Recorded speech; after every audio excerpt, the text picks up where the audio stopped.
Had a few years ago, I think this was Hurricane Harvey came by in the Houston area, of course, and hurricanes are very prevalent here. Our business was down for 2 weeks while everything was getting restored. It was a pretty bad event for us. At that time, we had a on-premise phone system which was down. So what we had to do is we had to route phone calls to my cell phone to operate. Our server equipment was offline as well.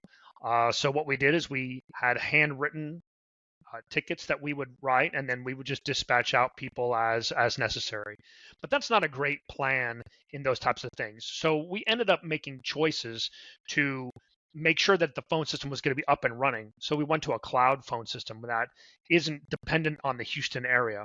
We moved our servers to a data center that has both redundant power, redundant internet, and is less susceptible to those types of problems from a natural disaster point of view, so that our servers would stay online no matter where we're at in the country.